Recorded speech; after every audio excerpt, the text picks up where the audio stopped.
Muy buenos días, querida familia de la Alianza Cristiana y Misionera. Que el Señor les bendiga en esta mañana preciosa que Él nos concede, en este nuevo día, en este inicio de mes.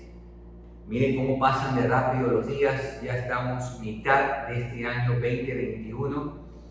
Y bueno, podemos decir, como decía Samuel, hasta aquí nos ha ayudado el Señor. Él ha sido la roca que nos ha sostenido, Él ha sido la roca en la que hemos podido estar firmes, Él ha sido la roca en la cual hemos depositado toda nuestra confianza y damos gracias a Dios, a Él, por toda su provisión, por su fidelidad, por las diversas formas como Él ha manifestado su multiforme gracia para con cada uno de nosotros, para con nuestra familia, para la iglesia, alianza en general, aún, por supuesto que sí, aún en los momentos dolorosos y difíciles que hemos tenido que atravesar en nuestras diversas congregaciones, en la familia pastoral y en la familia en sí, toda la familia de la Alianza Cristiana y Misionera. Recordemos siempre, cada uno de nosotros, aquello en lo que el apóstol Pablo también confiaba y que le permitía ver las circunstancias de la vida de una forma distinta a lo que el resto la puede ver. Para el resto, la cruz de Cristo es una vergüenza, es una desdicha, es la pérdida de la esperanza, entre otras cosas. Pero para los discípulos del Señor, la cruz de Cristo era la victoria, era la manifestación perfecta del amor de Dios, de la justicia de Dios, y ese fue el mensaje que predicaron.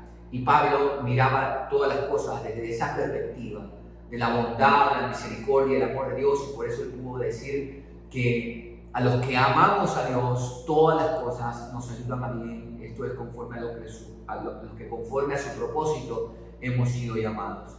Y Dios, amada iglesia, no está interesado en nuestro placer, no está interesado en nuestra comodidad, sino en la formación de nuestro carácter, de tal manera que cada uno de nosotros seamos maduros, plenamente capaces de comprender, de entender el misterio de Dios, la sabiduría de Dios, las riquezas de Dios, todas estas cosas encerradas en Cristo Jesús. Así que a Él sea siempre la gloria, la honra y el honor a través de nuestras vidas, a través de la vida como familia y a través de esa gran familia que es la iglesia en diversas partes de nuestro querido Ecuador, por el cual también damos gracias.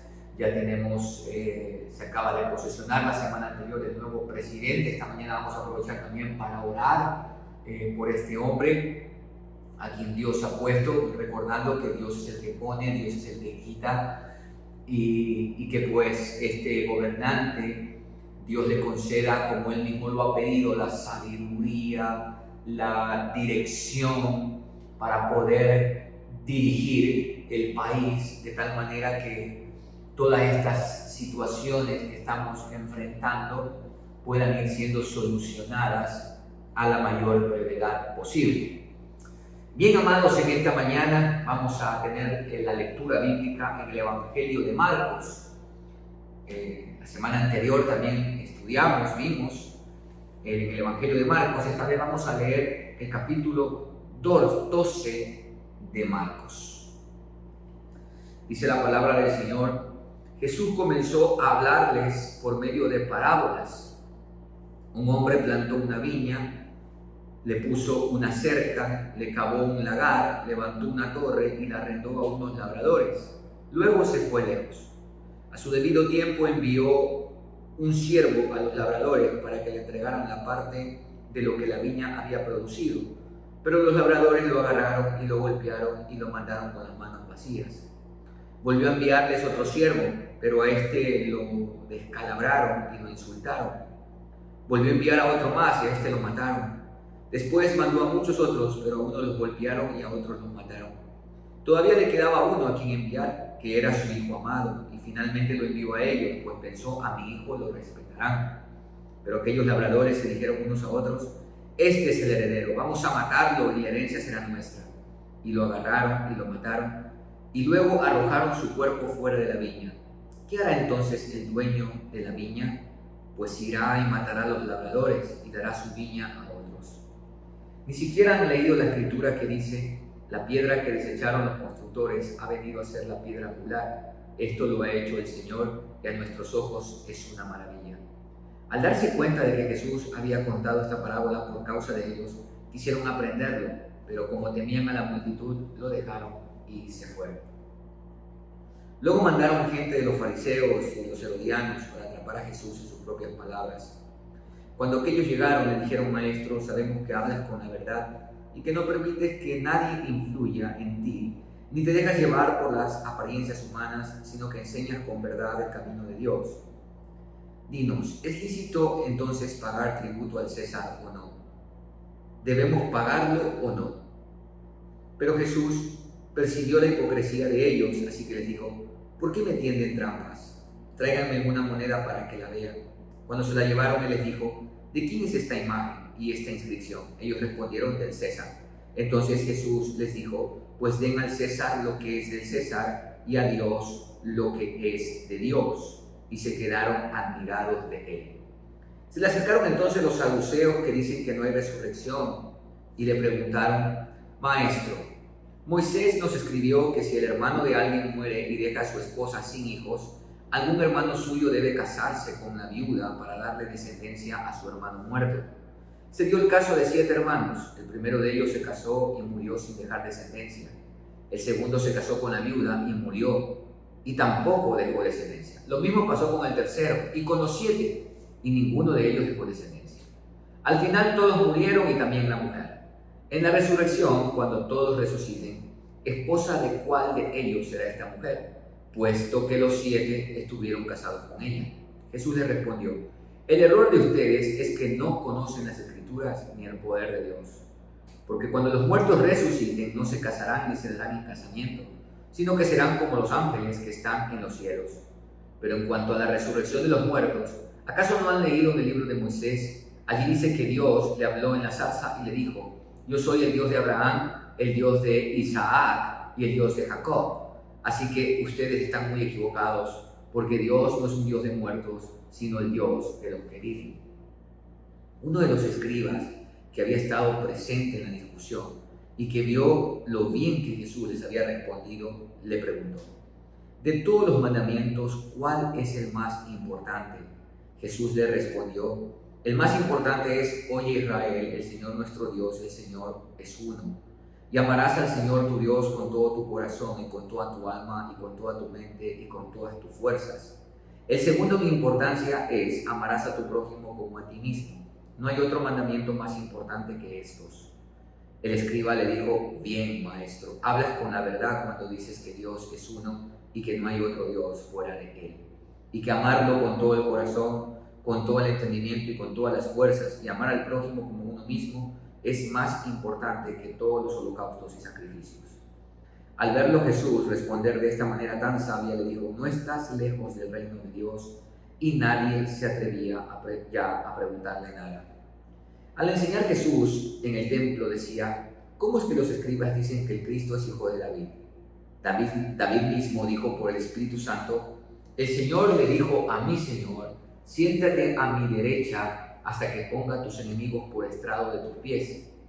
Y si David mismo lo llama Señor, ¿cómo entonces puede ser su hijo? Y una gran multitud lo escuchaba de buena gana.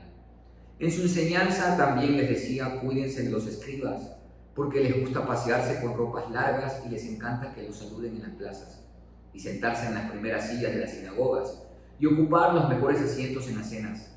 Además, se apoderan de los bienes de las viudas, y luego fingen hacer largas oraciones. Pero peor será su condenación. Jesús estaba sentado frente al arca de las ofrendas, y miraba cómo la gente echaba sus monedas en el arca. Muchos ricos echaban mucho, pero una viuda pobre llegó y echó 2 moneditas de muy poco valor. Entonces Jesús llamó a sus discípulos y le dijo: de cierto les digo que esta viuda pobre echó más que todos los que han echado en el arca. Porque todos han echado de lo que les sobra, pero esta de su pobreza echó todo lo que tenía, todo su sustento. En este capítulo que hemos leído del Evangelio de Marcos, Bueno, una de las características de Marcos cuando escribe el Evangelio es que es bastante, por decirlo de esta manera, bastante simple, bastante sencillo. Y Marcos siempre está apuntando a cómo reaccionan las personas que están alrededor de Jesús. A Marcos le interesa mucho hacer este énfasis. Cómo las personas tenían su propia interpretación de Jesús, cómo los discípulos mismos tenían su propia interpretación de Jesús.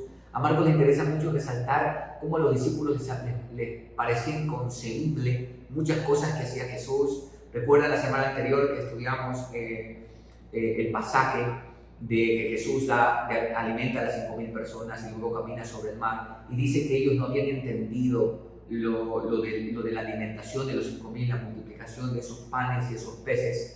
Entonces a Marcos le interesa mucho enfatizar cuál es la reacción que tienen las personas ante los hechos y las palabras de Jesús y ante la vida misma de Jesús. Y vemos en este capítulo 12 tres grupos de poder en la Palestina del tiempo del Señor Jesucristo. ¿Y cuáles son esos tres grupos de poder? Bueno, primero están los fariseos, luego están los saduceos y también están los herodianos, que eran los encargados de cuidar todo lo que tenía que ver con el templo, algo así como los soldados del templo. Y en cada uno de ellos tiene sus excusas, tiene su forma de vida, tiene su manera de interpretar y de ver a Dios. Pero más allá de esas cosas, tal como menciona el pasaje, Jesús es el único que puede conocer realmente lo que hay en el corazón de cada uno de estos grupos de poder. Todos estos grupos de poder que he mencionado los podemos encerrar en un solo conjunto, llamado el conjunto la religiosidad. Y Jesús primero empieza con una parábola que ilustra todo lo que Dios ha hecho en el pueblo. Cuando habla de esto de darles una viña, de encargárselas a todos ellos para que la labren, para que la cuiden y posteriormente recibir el fruto, se refiere a todo lo que Dios ha hecho con Israel, desde que lo sacó de la esclavitud en Egipto, o que desde que lo sacó de la esclavitud en Egipto, desde que Dios llamó a Abraham e hizo un pacto con él y posteriormente toda la historia allí. Dios siempre estuvo cuidando y protegiendo pródigamente a su pueblo. Y en medio de esa situación, viendo que no respondía a la labor que les había encomendado, pues envió a sus siervos, envió a los profetas, envió a los jueces, y por eso dice: a unos los agarraron, a otros los expulsaron, a unos los golpearon, a otros los mataron. En sí, esta es la realidad de cómo el pueblo reaccionó ante los actos benevolentes de Dios. Cómo la religiosidad de aquel entonces actuó tan violentamente frente a los enviados de Dios. Y por supuesto, considerando a sí mismo como que Dios les hubiese entregado todo esto para su propio beneficio. De tal manera que el Señor dice, y por último, bueno, le quedaba tan solamente su hijo amado y por lo menos a él lo van a respetar. Pero más bien lo que hicieron fue matarlo y decir, bueno, este es el que le corresponde la herencia, que ya no quede absolutamente ningún vestigio de nada, ahora que todo sea para nosotros. Y el Señor hace una pregunta aquí: ¿qué creen ustedes que hará el dueño de la viña? ¿O cuál sería la respuesta que debería tener el dueño de la viña? Pues le va a matar a los labradores y dará su viña a otros. Qué interesante que dice el verso 12 que esta gente se dio cuenta de que Jesús había contado la parábola a causa de ellos. ¿Por qué? Normalmente cuando alguien dice algo, y por supuesto tú no tienes nada que ver con eso, la conciencia no te acusa para nada. Se suele usar una frase muy coloquial y decir: el que le toque el guante que se lo chante, ¿verdad? Si eso no tiene nada que ver conmigo, no tengo por qué sentirme aludido, no tengo por qué sentirme acusado, culpado, ni nada por el estilo. Sin embargo, estos entendieron, dice acá, que la parábola era por causa de ellos. Y es que, amados, no podemos huir. Realmente el ser humano no puede huir a la voz de su conciencia. Podemos mostrar una apariencia frente a las personas, tal y como lo mostraban los escribas y fariseos, que en los últimos versículos Jesús denuncia, ¿no? Cómo amaban los primeros asientos, cómo desfilaban, ¿no? en todo esto, cómo hacían largas oraciones, pero todo tenía un fin o una motivación egoísta en pro de sus propios beneficios. Su conciencia, todo puede ser en la vida, pero nada ni nadie puede librarnos de nuestra conciencia. Nuestra conciencia nos acusa o nuestra conciencia también nos premia.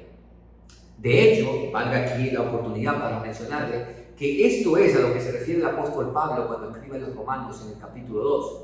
Y dice, cuando Dios revele los secretos de los hombres conforme a mi evangelio, porque serán juzgados conforme a la conciencia. Para aquellos que piensan que qué va a pasar con aquellos que nunca han escuchado el evangelio, qué pasará con todos esos millones de personas que antes de que Jesús viniese al mundo no sabían nada acerca de Jesús. Bueno, serán juzgados por la conciencia. Serán juzgados por lo que ellos percibían y ellos entendían que estaba bien o que estaba mal. Y si actuaron en contra de la conciencia, entonces serán juzgados precisamente por eso. De allí la importancia de lo que mencionaba Lutero, que no es para nada sabio o aconsejable ir en contra de la conciencia, porque entendía Lutero que a los creyentes, a los hijos de Dios, el Espíritu Santo nos habla específicamente es a nuestras conciencias. Y por supuesto, la conciencia se convierte en un juez de aquellos que tampoco tienen al Señor en su vida. Porque todos, absolutamente todos, primero tenemos conciencia y sabemos que los actos que cometemos son buenos o son malos. Yo recuerdo hace muchos años atrás, conversando con un compañero mío de la universidad, que hablábamos del tema de la inmoralidad sexual. Y él me decía que eso no estaba mal. Y yo le dije, entonces tú tienes toda la libertad para entrar a la casa de tu novia y tener relaciones sexuales con ella, y los padres no te van a decir absolutamente nada, tú puedes hacerlo libremente, es decir, los padres saben que tú vives la vida con su hija de esa manera, o por lo general tú te ocultas. No, dice yo, por supuesto que tengo que ocultarme, Paul, pues uno no va, ningún padre decía eso. ¿Por qué te ocultas? Si supuestamente no está mal, según lo que tú dices. Y por supuesto nos ocultamos, por eso existen los moteles, por eso existen todo este tipo de situaciones, para hacer las cosas oculto. ¿Por qué? Porque sabemos, no solamente por nuestra conciencia, sino que estas realidades nos evidencian lo que es malo. Así que estos grupos de poder se sintieron mal porque sabían que la parábola tenía que ver con ellos. Y lo increíble de esto es que en lugar de arrepentirse, más bien querían aprender a Jesús, querían matar a Jesús, como que si la muerte de Jesús llevaría a apaciguar o quitaría la culpa de sus conciencias entenebrecidas y muertas. Posteriormente, no contentos con ello, pues bueno, vamos a ponerle una trampa. Si no podemos hacer nosotros algo con Jesús, pues que otros puedan hacerlo. Y mandan a los herodianos, ¿no? Los fariseos mandan a los herodianos para que le hagan preguntas a Jesús acerca de los tributos. Y Jesús pide una moneda y les dice, bueno, ¿de quién es esta inscripción? ¿De quién es esta imagen? Y le responden de César, y el Señor pues dice, da a César lo que es de César y a Dios lo que es de Dios. Interesante. Da a César lo que es de César, es decir, paga el tributo a César, pero da a Dios lo que es de Dios. Amados, ¿qué imagen está en nosotros? Sabemos por la Escritura que hemos sido creados a la imagen y semejanza de Dios. Hemos sido creados a la imagen y semejanza de Dios. Por tanto, nosotros hemos sido diseñados o creados para Dios. ¿Qué imagen es la que está en ti? ¿Qué imagen es la que está en mí? ¿Qué imagen tenemos grabada? La imagen y semejanza de Dios. Por tanto, nuestra vida, toda nuestra vida debe ser para Dios. Absolutamente todo lo que somos debe ser para Dios.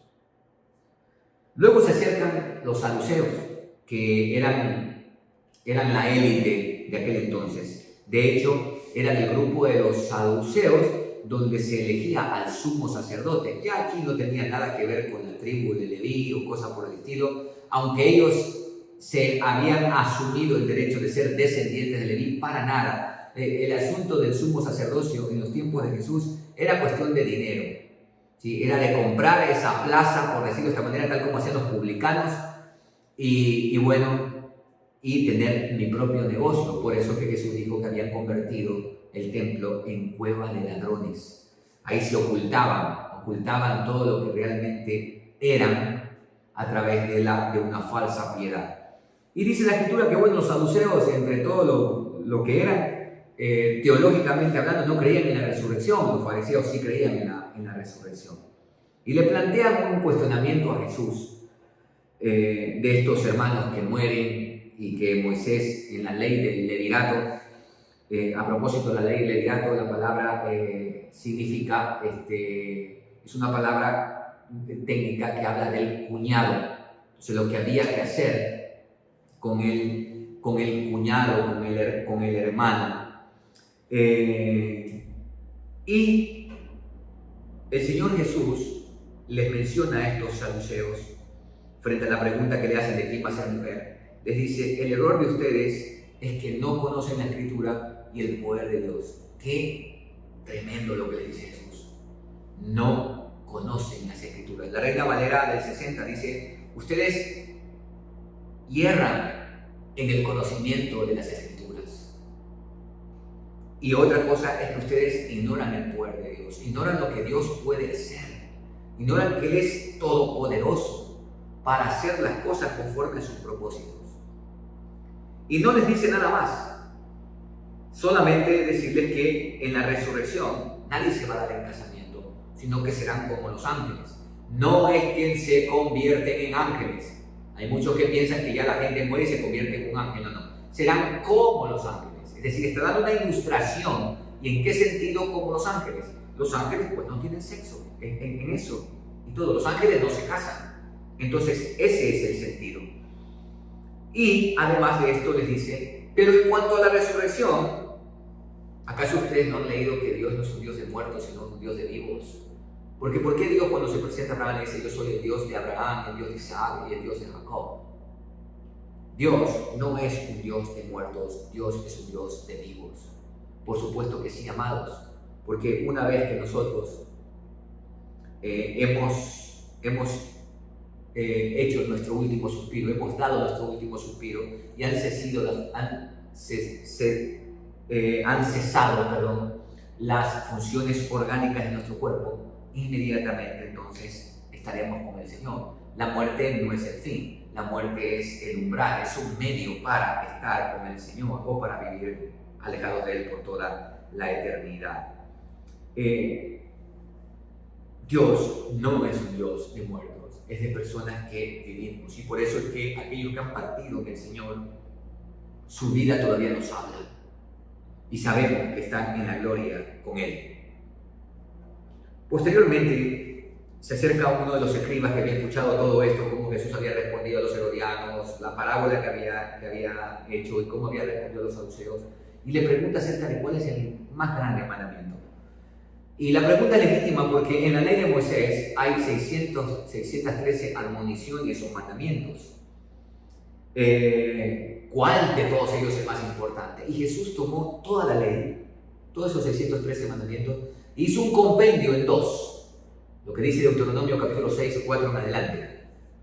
Amarás al Señor tu Dios con todo tu corazón, con toda tu mente y con todas tus fuerzas. Y más adelante, Deuteronomio mismo, amarás a tu prójimo como a ti mismo. Y dice Mateo en esta parte que el Señor mencionó: esto es toda la ley y los profetas. Toda la ley, amados, esos 613 mandamientos son para que entiendan o para que entendamos, son expresiones del amor de Dios. Todo lo que Dios dice son expresiones, manifestaciones de su amor. Es para educarnos y sobre todas las cosas para evitarnos dolor. El más grande mandamiento está en amar a Dios con todo nuestro ser, porque llevamos la imagen y semejanza de Él. Recuerden, amar a Dios y amar a nuestro prójimo.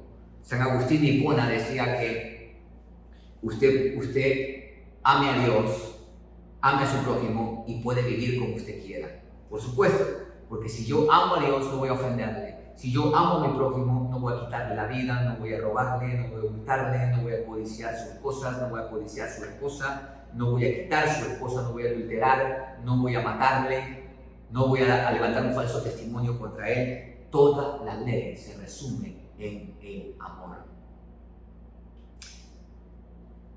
Y al final se nos presentan dos tipos de personas también. Los escribas, su actitud, y también una viuda. Qué interesante, ¿no? Que la actitud de los religiosos de la época es pasearse con ropas largas, que sean tenidos en altísima estima, ocupar los primeros asientos en las sinagogas, los mejores asientos en las cenas y toda esta situación, apoderarse de los bienes de las viudas. Y posteriormente hay la historia de esta viuda. Se apoderan de los bienes de las viudas, no honran para nada a Dios con la posición que tienen, y sin embargo esta viuda acá representa la verdadera motivación al dar. Es decir, que a Dios no le interesa lo que damos, a Dios le interesa el corazón con lo que damos. Porque los ricos echaban mucho. Quizás la ofrenda que daban estos fariseos y saduceos era mucho más grande que lo de la viuda, pero su motivación era egoísta. Recuerda lo que dijo Jesús en Mateo 23, lanzan ahí su ofrenda para que la gente los vea que están ofrendando, levantan sus manos en las plazas para que la gente vea que están orando. No, esta viuda, desde la intimidad, de la profundidad y la honra que ella tenía hacia Dios, le llevó a dar todo lo que tenía. Amados, cuando nosotros damos, tenemos que examinar nuestro corazón. Si damos lo que nos sobra, o si damos realmente con un corazón generoso, agradecido, y si estamos dispuestos a despojarnos de todo por causa de la causa de Dios. Así que seamos esos hombres y mujeres generosos como esta mujer. Que seamos, por supuesto, no se puede obrar como obró esta viuda si no se ama a Dios y si no se ama al prójimo. Si no se tiene en cuenta que Dios es más grande que todas las cosas y que cualquier cosa que quisiéramos tener en esta vida jamás podrá superar la grandeza, la majestad y todo lo que Dios es. Cuando tenemos ese concepto, esa convicción de Dios, entonces es posible no solamente echar todo lo que tenemos, sino también rendir toda nuestra vida. Que Dios les bendiga, nos bendiga como iglesia, como hijos de Él. Que no ignoremos las escrituras del poder de Dios. Que nos dediquemos a leer la palabra. Siempre el pastor David Mutre está haciéndonos este énfasis a todos los miembros de la Junta Directiva Nacional y también cuando visita las iglesias. El énfasis importante de la lectura de la palabra de Dios. Pues la palabra de Dios es viva y eficaz. Tiene el poder de transformarnos, tiene el poder de hacernos nuevos. Nos ayuda a madurar, nos hace sabios para la salvación que es en Cristo Jesús, como le escribió Pablo a Timoteo. Amados, que la palabra sea nuestra guía, la voluntad de Dios que sea nuestra meta también. Que Dios, una vez más, nos bendiga en nuestro caminar. Oremos un momento. Padre, gracias por tu palabra en esta mañana. Gracias, Señor, por desafiarnos. Tu palabra siempre nos desafía.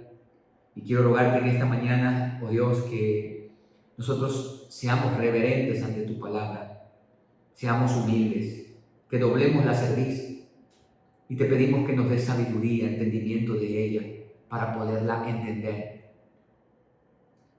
Y una vez que la hemos entendido, poderla practicar para posteriormente poderla compartir. Que siempre, a diferencia de todos estos grupos religiosos, siempre nuestra vida sea acorde con nuestras palabras, que seamos coherentes, que seamos íntegros, oh Dios.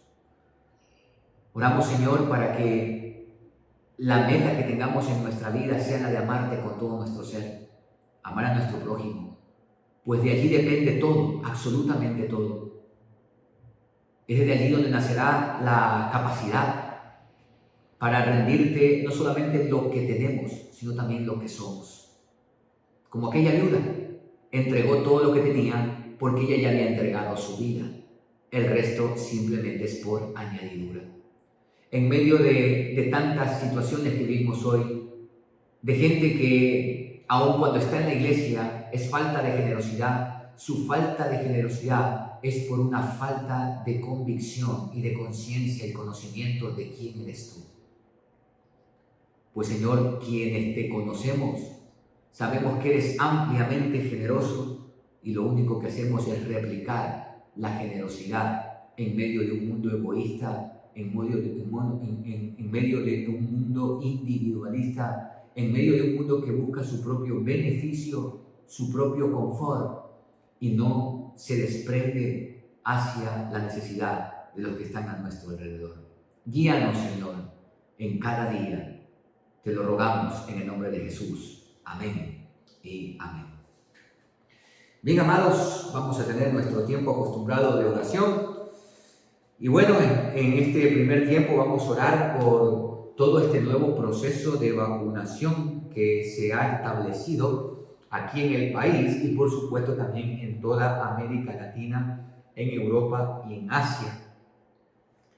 Ya el presidente, juntamente encabezado por el vicepresidente de la República, han establecido un nuevo plan a través de los recintos electorales. Y bueno, vamos a orar para que el Señor dirija todo esto de tal manera que se pueda inocular a la mayor cantidad de personas. Por supuesto, la plena libertad de aquellos que tienen razones para vacunarse y de aquellos que también tienen razones para no vacunarse. A propósito de esto, no tenemos por qué atacarnos y creer que los que no se vacunan son más espirituales que los que se vacunan. Siempre existe la tendencia de los unos a atacar a los otros. No. Cada uno con su convicción personal de por qué lo hace y por qué no lo hace. Oremos más bien que Dios tenga misericordia y dar gracias a Él por todo lo que Él ha permitido hasta el día de hoy. Oremos. Padre, queremos en este primer tiempo de oración rogarte por todo el proceso de vacunación que se está llevando a cabo en todos los países del mundo. Y más específicamente queremos rogarte por nuestra nación, por aquí, por esta nación del Ecuador en la cual tú nos has puesto como embajadores del reino de los cielos. Te pedimos, Dios, que bendigas al vicepresidente, al doctor Borrero, juntamente con la ministra de Salud, y por todo este plan nuevo de vacunación, usando los recintos electorales para poder inocular a la población. Te damos gracias por las últimas dosis que han llegado de vacuna y oramos, Señor, para que independientemente de los que no quieran hacerlo y de aquellos que quieren hacerlo, no entremos en disputas por cuestiones como estas, sino más bien que todos en la libertad que tenemos actuemos basado en nuestras convicciones. Te pedimos, Señor, por todo el personal que estará a cargo de la vacunación, de todo el personal administrativo, aquellos que tienen que transportar las vacunas, las dosis, oh Dios.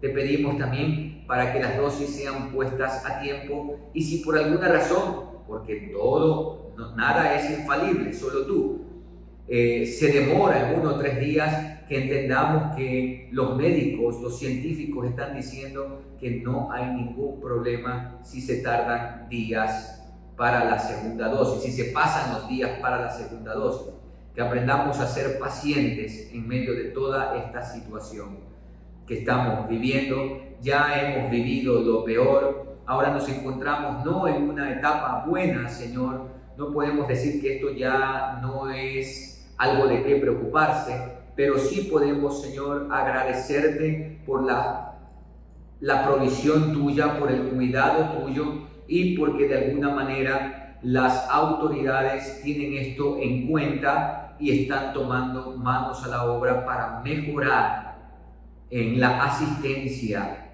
a los ciudadanos ecuatorianos. Y oramos, Señor, por toda América Latina, aunque, oh Dios, haya diferentes tipos de situaciones en cada nación, oramos para que tú tengas misericordia. Ten misericordia de Colombia, Señor, Colombia ni siquiera están ahorita preocupados por esto, están viviendo una especie de levantamiento civil y te pedimos que tengas misericordia porque esto va a generar más adelante en un rebrote del virus en esa querida nación. Te pedimos en el nombre de Jesús que traigas calma, sosiego al corazón de nuestros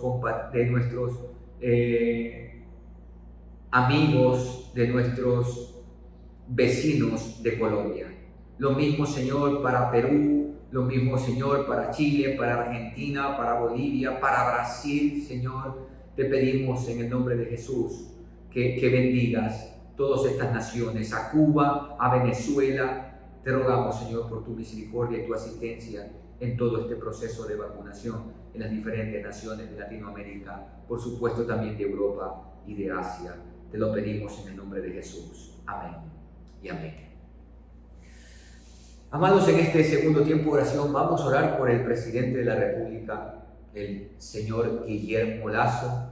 Él ha pedido que oremos para que Dios le conceda sabiduría para tomar decisiones adecuadas en lo que respecta a la administración del país.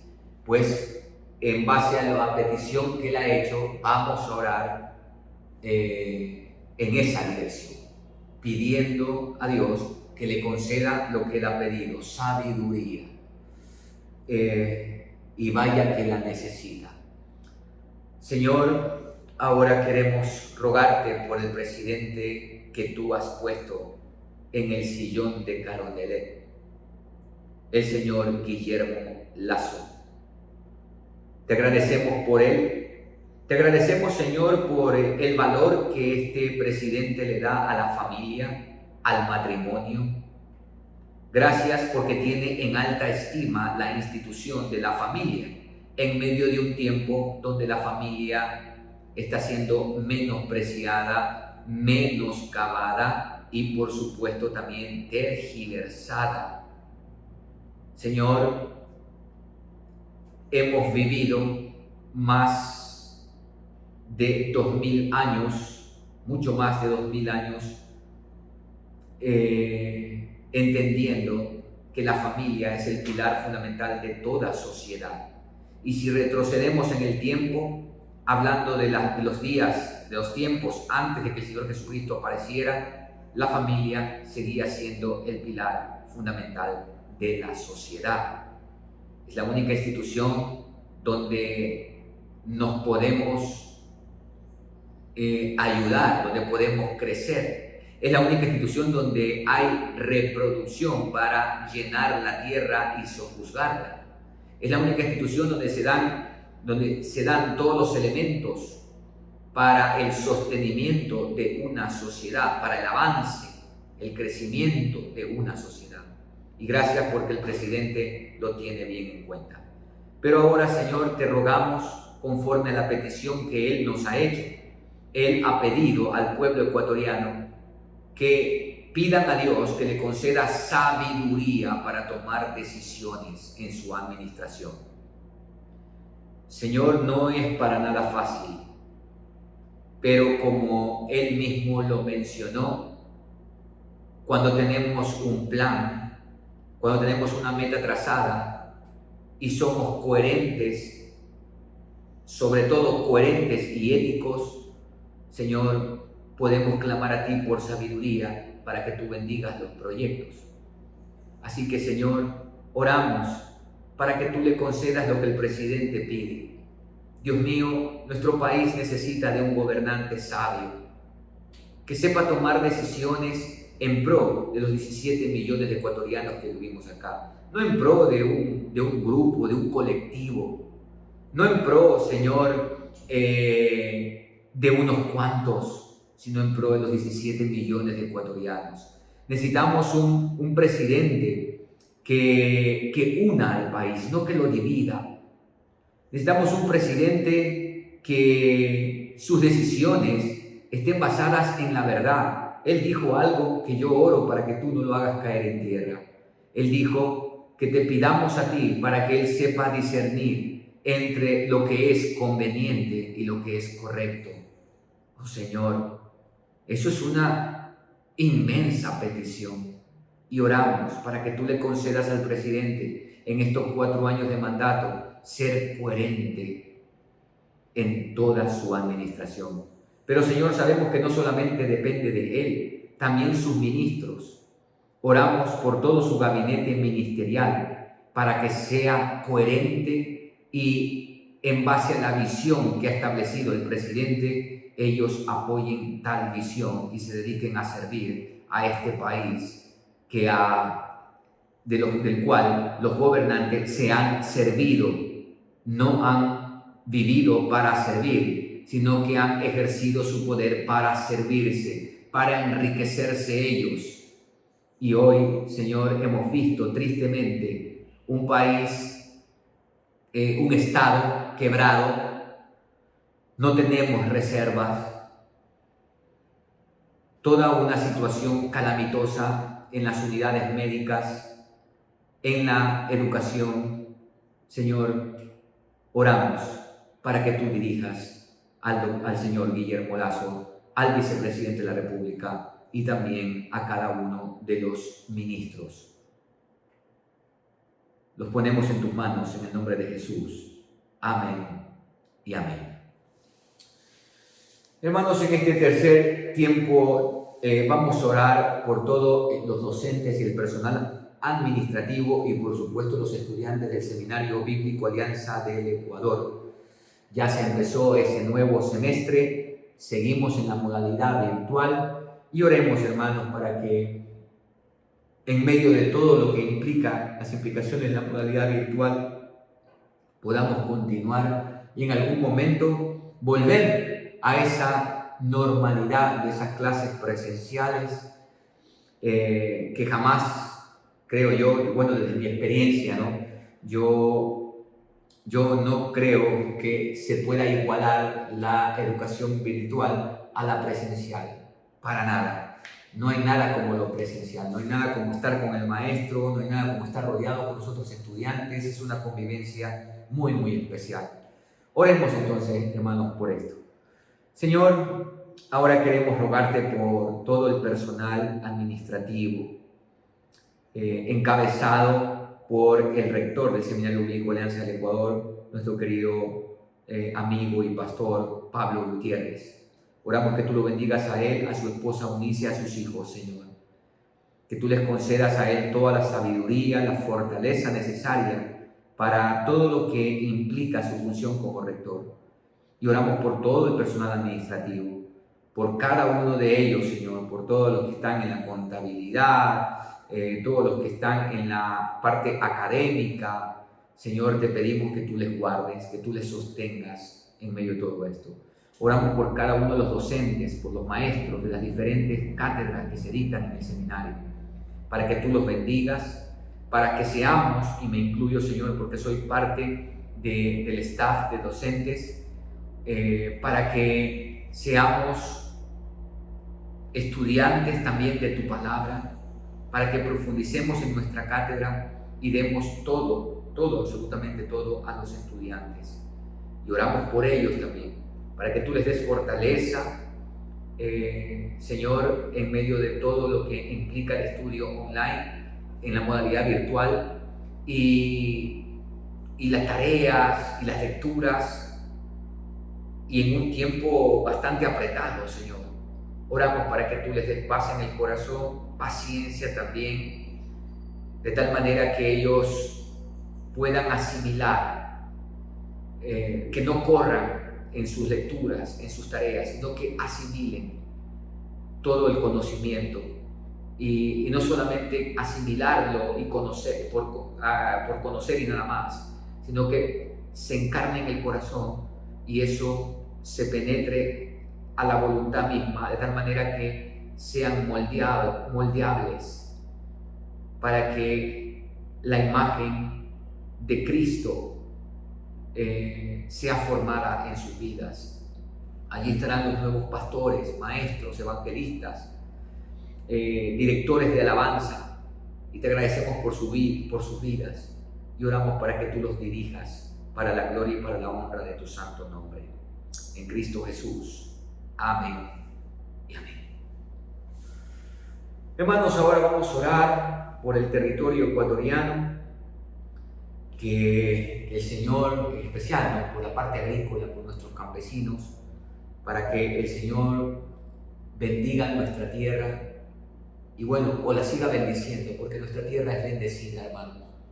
No sé cuántos ustedes han tenido la oportunidad de pasar de aguas de Ecuador, lo que es aguas verdes, hacia Perú. De ahí para allá es todo un desierto, pero es claramente ver cómo a partir de hacia el lado de Ecuador es todo verde. Y la provincia del Oro, ¿no?, es rica. Ni que hablemos de nuestra provincia de Esmeraldas. Amados, nuestro país es rico, extremadamente rico. Dios ha bendecido nuestra tierra. El gran problema ha sido que hemos sido pobremente administrados. Y bien dice Proverbios, que en la casa del pobre hay abundancia de pan, pero se pierde por ignorancia.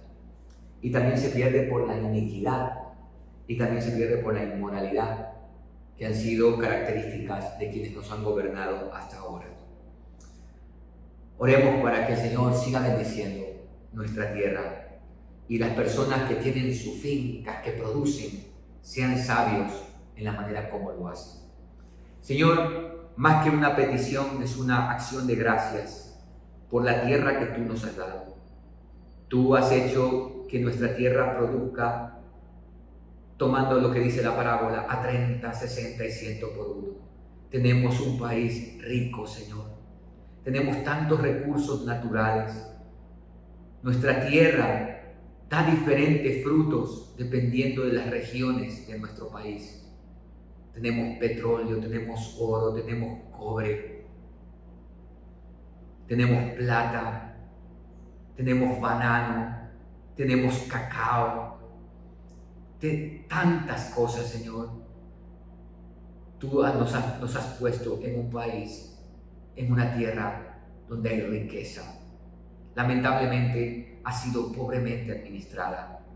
Oramos, Señor, para que tú continúes bendiciendo esta tierra y que las familias que están a cargo de la producción sean buenos administradores de esa tierra que tú les has dado, y que de esa manera se pueda bendecir a todas las familias de este país.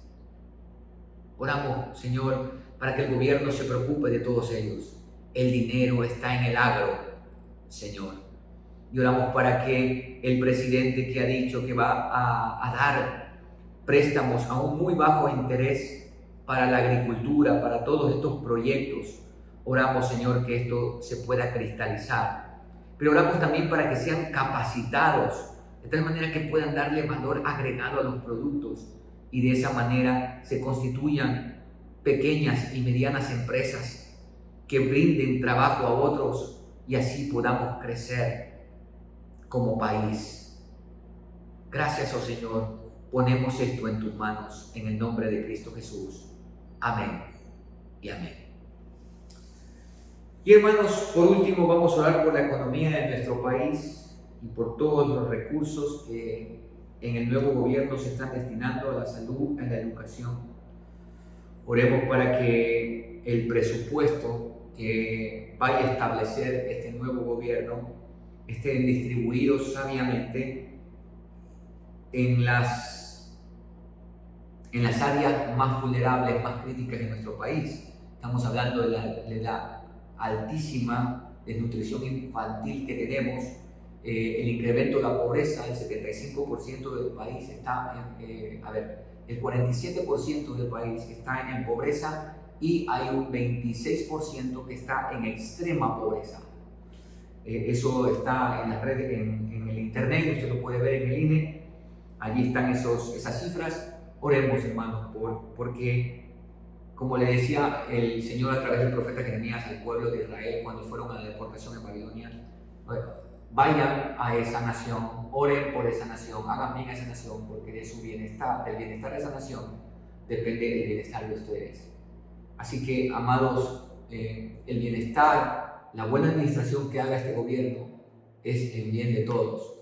Por eso a mí me parece muy triste cuando todavía hay un grupo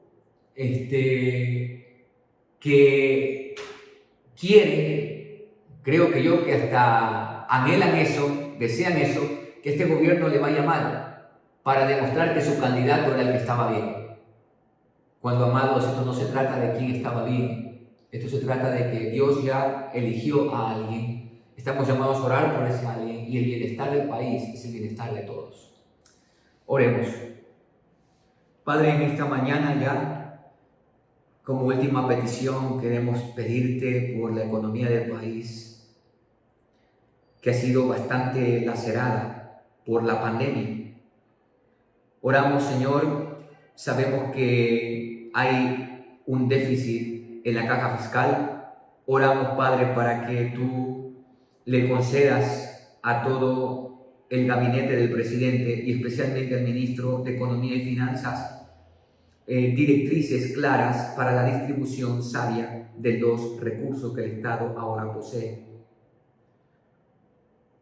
Oramos, Señor, para que se dé agilidad y se piense en los sectores vulnerables, como son la salud y la educación, pero también en la alta desnutrición infantil que tenemos, así como también en los niveles de pobreza y pobreza extrema que se han incrementado a causa de la pandemia.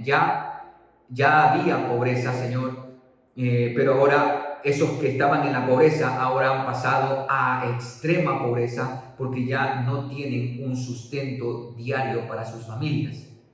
Así que oramos, Señor, para que tú, en tu infinita misericordia, en tu gracia, concedas una vez más a todo el gabinete ministerial encargado de la producción, a los sectores productivos, los que están a cargo de la Secretaría de Energía, el Ministerio de Agricultura, el Ministerio de Inclusión Económica y Social. Señor, todo esto te rogamos que puedan trabajar conjuntamente en pro del bienestar de la nación, pero sobre todo en pro de los sectores vulnerables.